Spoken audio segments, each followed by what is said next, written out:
Beyond the Badge is brought to you by the Edina Crime Prevention Fund.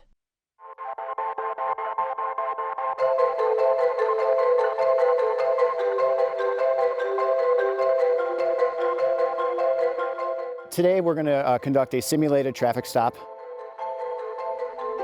I'm what's called a Drug Recognition Evaluator, or DRE for short, and I have been a DRE for 5 years and a DRE instructor for 3. A DRE is someone who receives additional training in looking at how drugs affect an individual.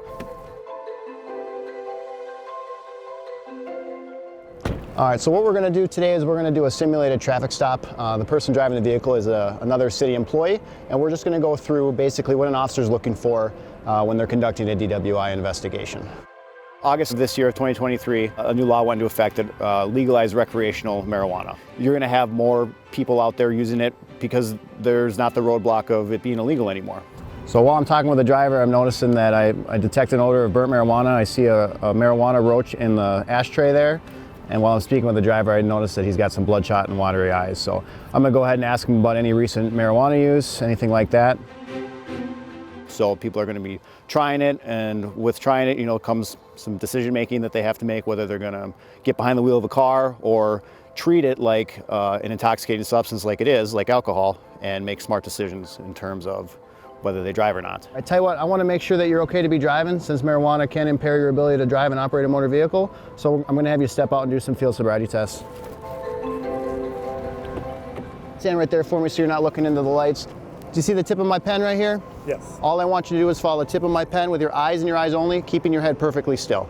Basically what horizontal gaze nystagmus is the involuntary jerking of the eyes. So someone who's under the influence of alcohol or some other types of drugs, they're going to have basically involuntary bouncing. So the way we like to describe it is it looks like windshield wipers on a dry windshield. Then we move on to the walk and turn test. So someone who's under the influence of alcohol or a lot of drugs, they're going to have a hard time remembering my instructions, doing divided attention. This is specifically a divided attention task. Driving in itself is a divided attention task. And these drugs, that's what they do. They impair your ability to do divided attention tasks. So very similar to the walk and turn test that we just did, the one leg stand test is also a divided attention test. You're having to balance on one foot while looking at your toe and counting out loud. As a DRE, I've been trained on some additional tests that are more drug specific. The first test I'm going to do is called the modified Romberg balance test. So I'll have you stand with your feet together, arms down at your side. I want you to estimate the passing of 30 seconds. So what that means is when you feel like 30 seconds has passed on my watch, open your eyes, look at me and say stop. Okay. Do you understand? Yes. Okay. Go ahead and tilt your head back, close your eyes, and you can go ahead and begin. Edina historically has been very aggressive, and in DWI enforcement, it's made DWI enforcement a priority.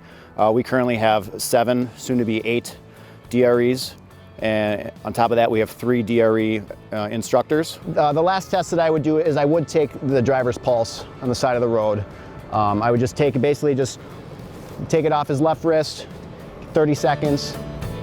At the conclusion of field sobriety, we will typically administer a portable breath test, or a PBT, to a person. The purpose of that is just to help us determine that what we're seeing is impairment, whether it's by alcohol or not alcohol, could be drugs, or it could be a medical condition. Put your hands behind your back for me.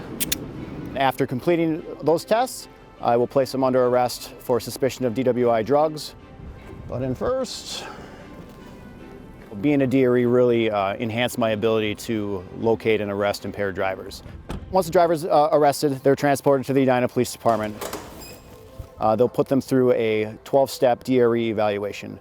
And then we also have 4 law enforcement phlebotomists who their job is, pursuant to a search warrant, they can collect a blood sample from someone who has been suspected of driving while under the influence of a drug.